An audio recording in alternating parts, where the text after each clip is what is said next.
Welcome to Live, Laugh, Talk, and I'm your host, James Graham. Just happy to be here in your ear. In this episode, we will begin with the topic entitled How to Be a Great Boss or Employee. Then we will transition to our segment, How Did We Get Here? Followed by our Hobbies and Special Interest section, and then conclude with our sunflower message. If you have something you'd like to share, please email us at admin@livelaughtalk.com. That's admin@livelaughtalk.com. In addition, if listening on Spotify, you can add a voice memo as well as comments and participate in our poll. And also, wherever it is that you listen to the podcast, please follow us so that you're notified of the new episodes when they're released. The topic that we will begin with is entitled, How to Be a Great Boss or Employee. I have been both. I've been an employer as well as an employee. And I've learned that to be great at either one, there must be clear communication, feedback, and support. If you're a boss, there's a positive work environment that you have to lead by example.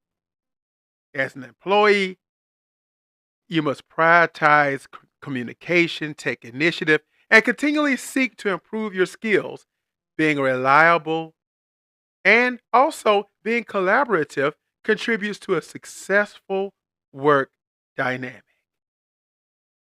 For bosses, recognizing and appreciating your team's efforts boosts morale. It empowers employees by delegating responsibilities and promoting professional development. Transparency about goals and expectations builds trust. As an employee, in that same vein, show dedication to your work.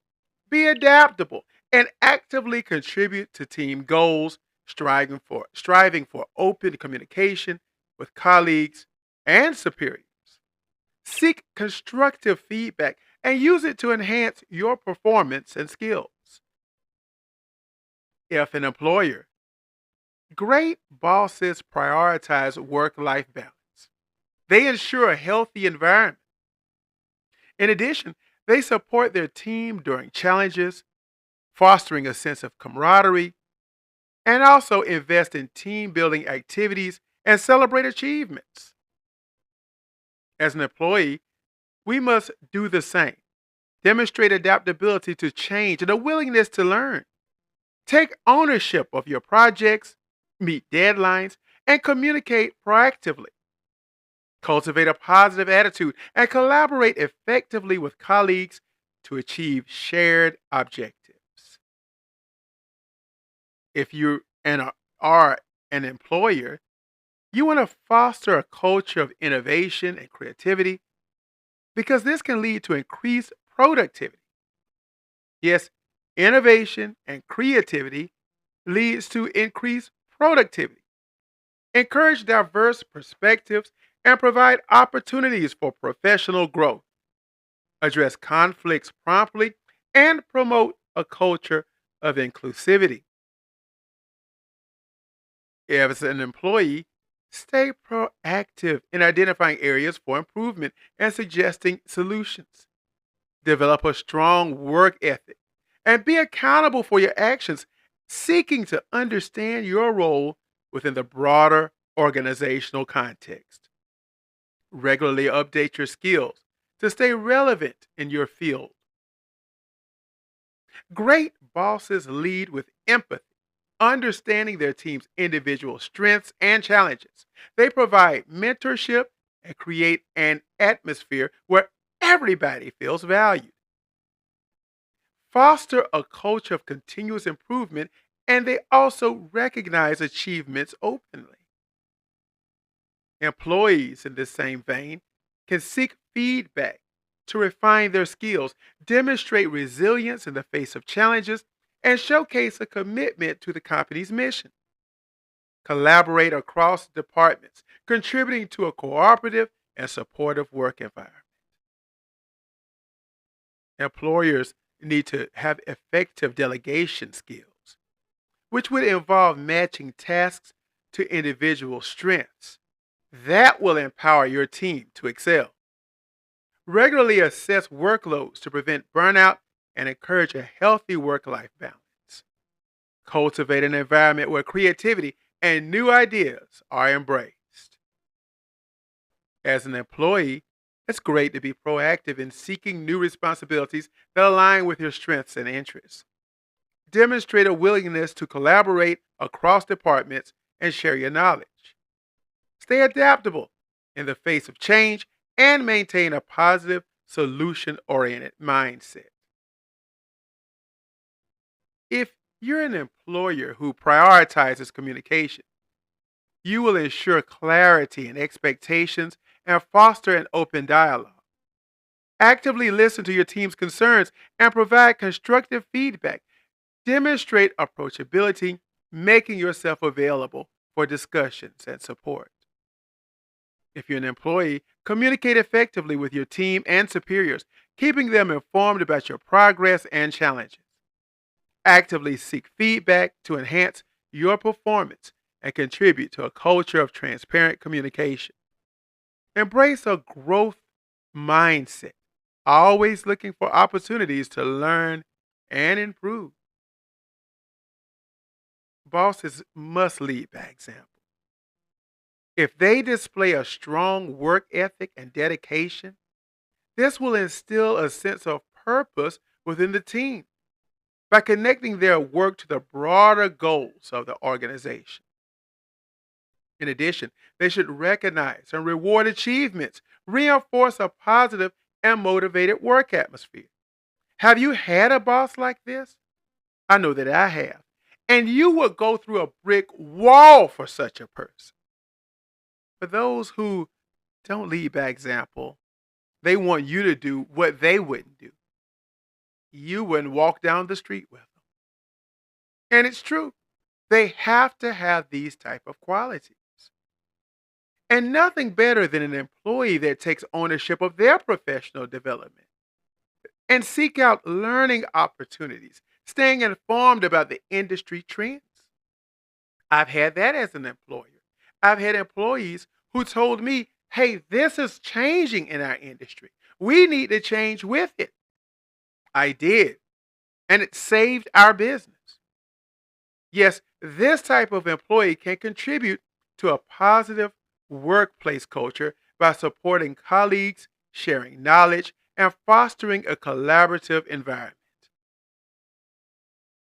The boss that prioritizes regular check ins with the team understands their needs and provides the necessary resources.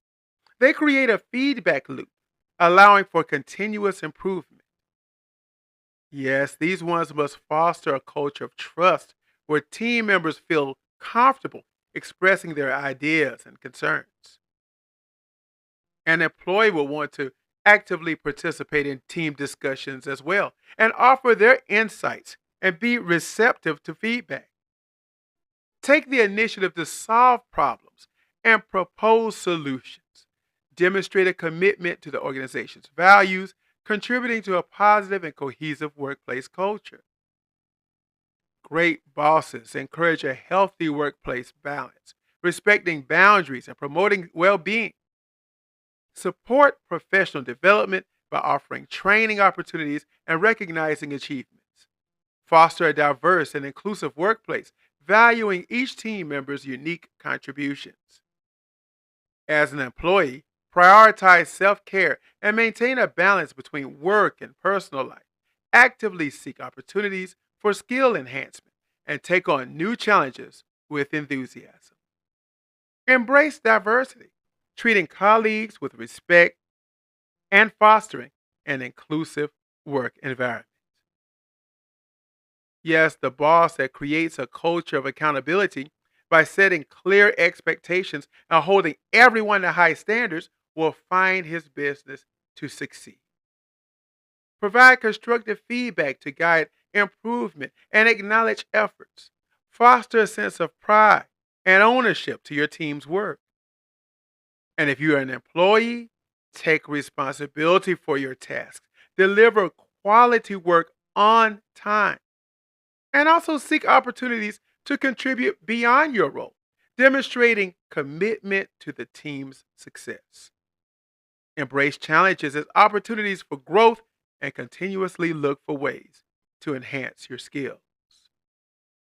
Those bosses who build their team with humility, acknowledging their own mistakes, and learning from them will find that they will have a team that will look to them as a true leader. Yes, one must cultivate a culture where feedback flows in both directions, creating an environment of continuous improvement and leading with authenticity, showing genuine care for your team members. If you're an employee in such a business, be open to feedback and view challenges as an opportunity to learn. Display humility yourself by admitting when you may not have all the answers, yet seek guidance when needed. And this will contribute to a positive work culture by fostering open communication and supporting your colleagues in their growth.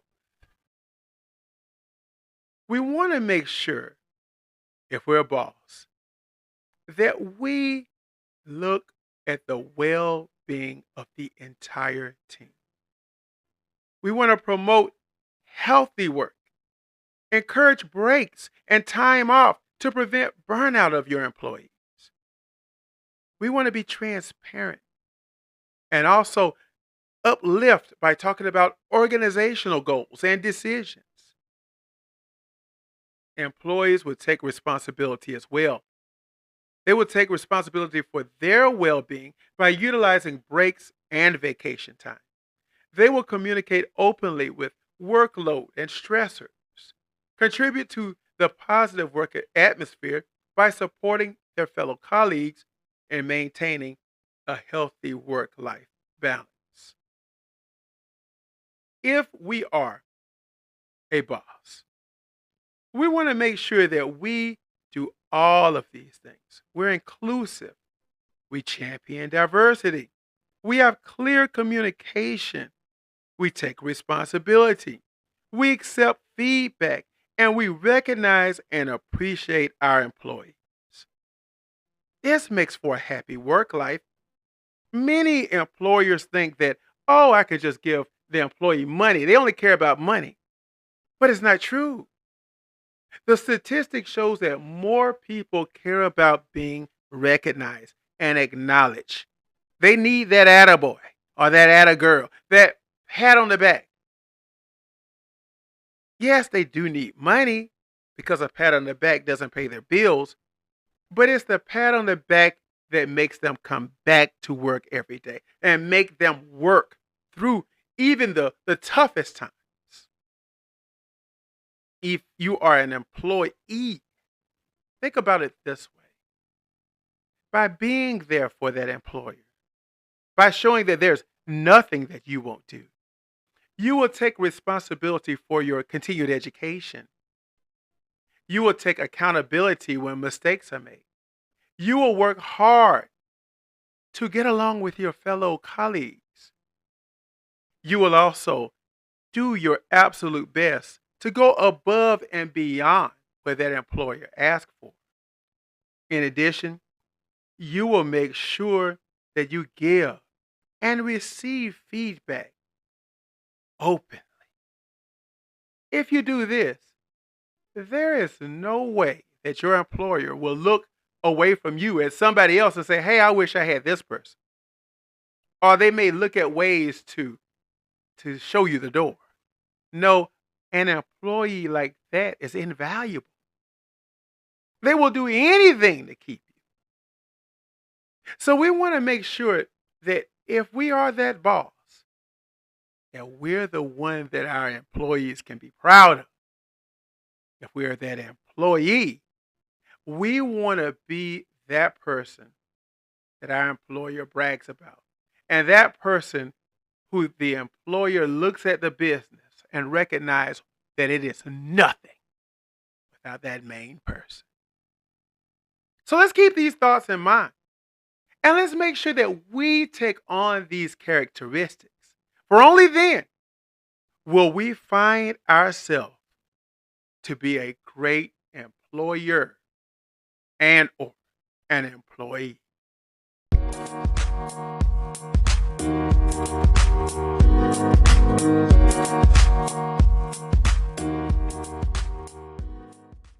How many people are diagnosed with cancer each year? In 2023, roughly 2 million people will be diagnosed with cancer in the United States. An estimated 297,790 women and 2,800 men will be diagnosed with breast cancer, which makes it the most common cancer diagnosis. Prostate cancer is the leading cancer diagnosis among men and the second most common diagnosis overall, with 288,300 expected cases. Lung and bronchus cancer is the third most common cancer diagnosis, with an estimated 238,340 new cases. So that leaves colon and rectum cancer at 153,020, and then the other various cancers, which are the remaining 50%. Yet how many people die of cancer each year? In 2023, an estimated 609,820 people will die of cancer in this country. Lung and bronchus cancer is responsible for the most deaths, with 127,070 people expected to die from this disease. That is nearly 3 times the 52,550 deaths due to colon cancer, which is the second most common cause of cancer death. Pancreatic cancer is the third deadliest cancer, causing 50,550 deaths. Yes, cancer is a significant health concern in the United States. It affects millions of people. Surely you know someone, or you have yourself been diagnosed with cancer. I've lost too many friends, family members. Lost my grandfather to cancer. Lost a person that was like a second mom to me just this year to cancer. I myself was diagnosed in 2022. It's just overwhelming, the numbers. Advances in research, early detection, and treatment continue to be priorities in addressing this complex health issue. Cancer incidence and mortality rates vary by type, and risk factors such as age, genetics, and lifestyle play crucial roles. Regular screenings and adopting healthy behaviors can contribute to prevention, but there is no prevention. Ongoing research aims to enhance treatment options and improve outcomes for those affected by cancer. Public health initiatives emphasize the importance of awareness and education. Support networks, medical advancements, and increased funding contribute to the ongoing efforts to reduce the impact. In recent years, immunotherapy has emerged as a promising approach in cancer treatment, harnessing the body's immune system to target and fight cancer cells. Precision medicine, which tailors treatment based on the individual's genetic profile, is also gaining prominence. These advancements offer new avenues for more effective and personalized cancer care. Yet, cancer's prevalence is attributed to a combination of genetic, environmental, and lifestyle, as we mentioned earlier. Aging populations, exposure to carcinogens, unhealthy habits like smoking, and poor diet, as well as genetic predispositions, contribute to the development of this disease. Additionally, improved diagnostics may lead to more cases being identified. We hope that these advancements in medical technologies, as well as increased awareness, will lead to earlier detection, which could definitely soften the blow for many. Ongoing research is essential to further understand and combat the nature of this disease. Coping with a cancer diagnosis can be challenging. I remember sitting home on a Sunday and I opened an application named MyChart. And there on that Sunday, it said on MyChart, you have a message. You have a test result, is what it really was. And I opened that just to read that you have cancer. I couldn't tell you how my heart stopped beating, how I felt in that moment. I was numb. I couldn't do anything. I didn't do anything. Because, see, this kind of news is not supposed to happen by yourself. You're supposed to be with your physician, having a consultation, and then this is news that's broken to you in a way that you can handle it. Not something that you read on a Sunday so that you can't contact anyone. But yet that's what happened to me. And I had to deal with it all by myself. That shouldn't be. Because this is challenging news. This is something that when you read, you go, oh, how long do I have? What should happen is that diagnosis should happen with friends and family and your physician. You should be there with your strong support system. That way, when you're sitting there with your doctor, you can get even professional counseling if needed. Even connect with support groups that can provide emotional assistance. You're not supposed to be at home by yourself.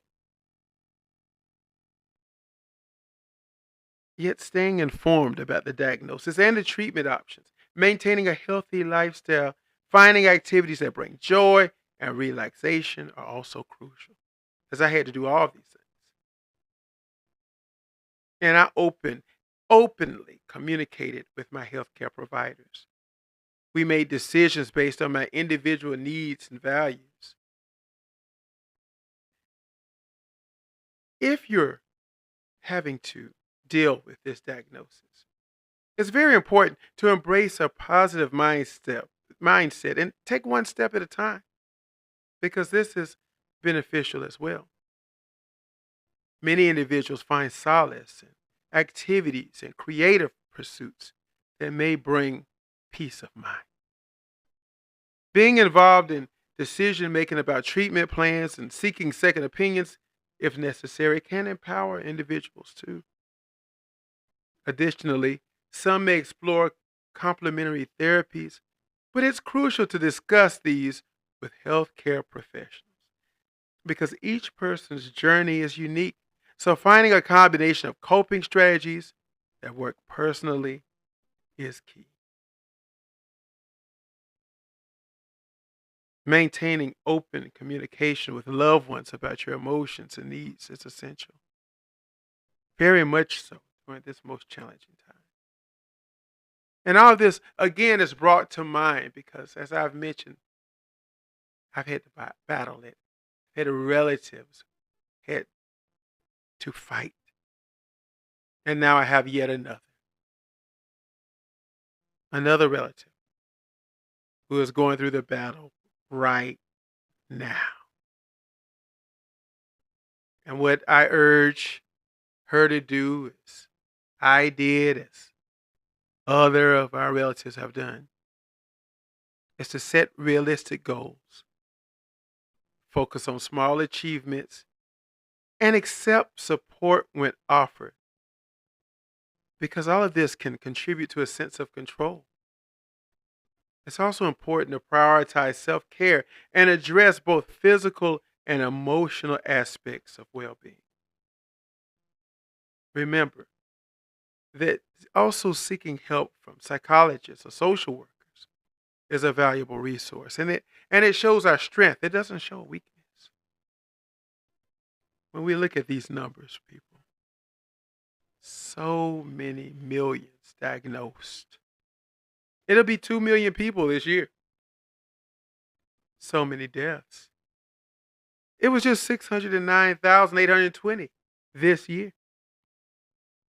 It causes us to ask ourselves, how did we get here?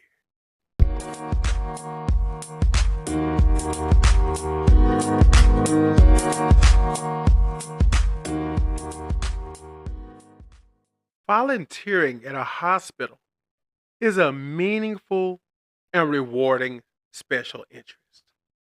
It provides an opportunity to make a positive impact in the lives of others. Tasks may include assisting staff, comforting patients, or helping with administrative duties.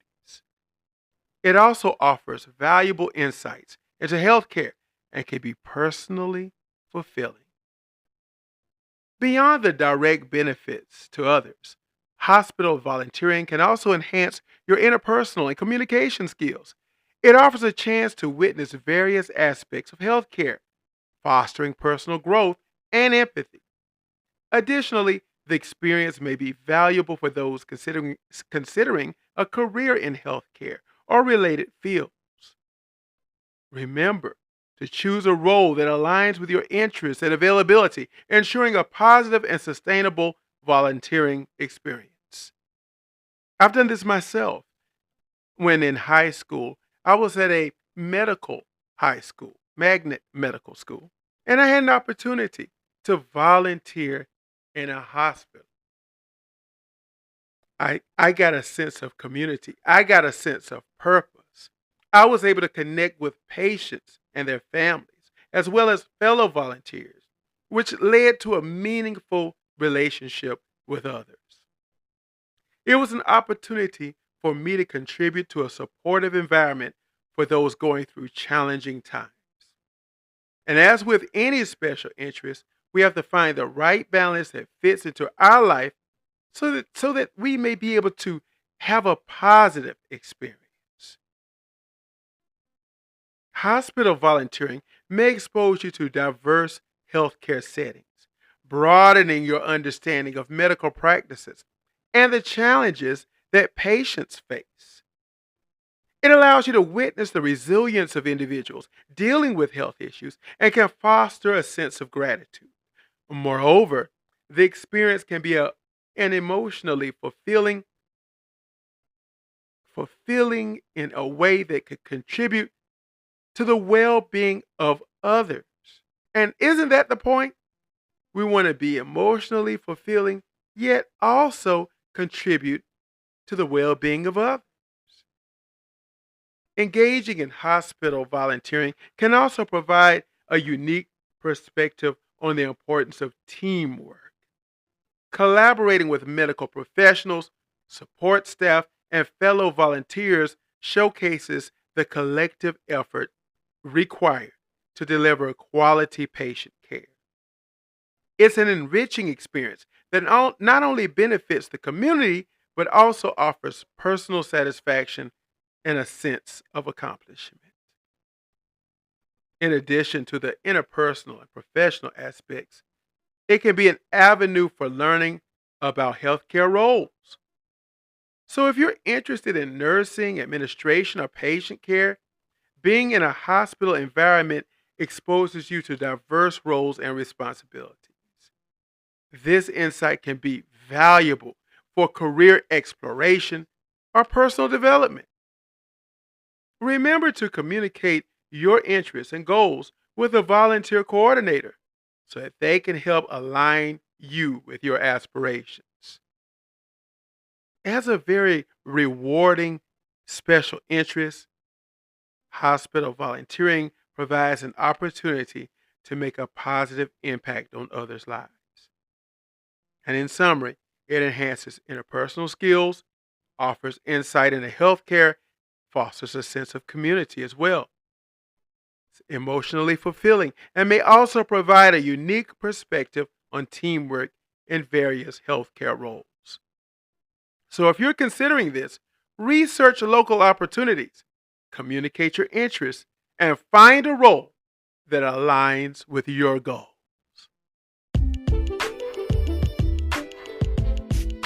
Our sunflower message is a poem. Yes, we're going back to poetry. In the morning's gentle light, hope takes flight. A symphony of possibilities whisper in the bright. With each sunrise, a canvas anew, painting dreams in colors, every shade and hue. Amid challenges that life may weave, a resilient spirit continues to believe. In every setback, a lesson to find, a silver lining, a purpose intertwined. Through storms that rage and shadows cast, the heart's resilience holds steadfast. With courage as a guiding star, we rise again, no matter how far. Embrace the journey, dance in the rain, turn every loss into wisdom to gain. In the tapestry of life, a story unfolds, a tale of strength where each chapter molds. So let your spirit soar on wings of grace, embracing life's rhythm, finding your place. For in every heartbeat and every breath lies the melody of resilience and triumph over death. On Cash App, $Live Laugh Talk, on Twitter at Live Laugh Talker, and on your podcast platform, whether that is Google, Apple, Spotify, Good Pods, doesn't matter. You can donate to support the podcast. You just press on the button. I've seen it. I'm now looking at Apple. I'm looking at Spotify. It's right there. Just press it and you can donate monthly. You can become a supporter on a monthly basis. Contribute $1, $5, $10, whatever that you can afford, as it will enable the podcast to be able to continue and pay necessary fees. Remember to rate us the highest on your platform. Also, please tell your friends, family, colleagues, peers, whoever about us. Go to Etsy, search for How Do We Get Here. Also, you can search under Live Laugh Talk, or you can search my name, James Graham, and you will see the merchandise as we have now: ties, socks, hats, cups, all types of goodies. And Sparkle and Andrew have even added dog clothing. I have a dog who wears clothes, so I see it as awfully cute. But yes, you can put your dog and yourself in a Live Laugh Talk hoodie. How about that? This is James and Georgia's baby boy signing off. And as you know, I can't wait to talk with you again soon.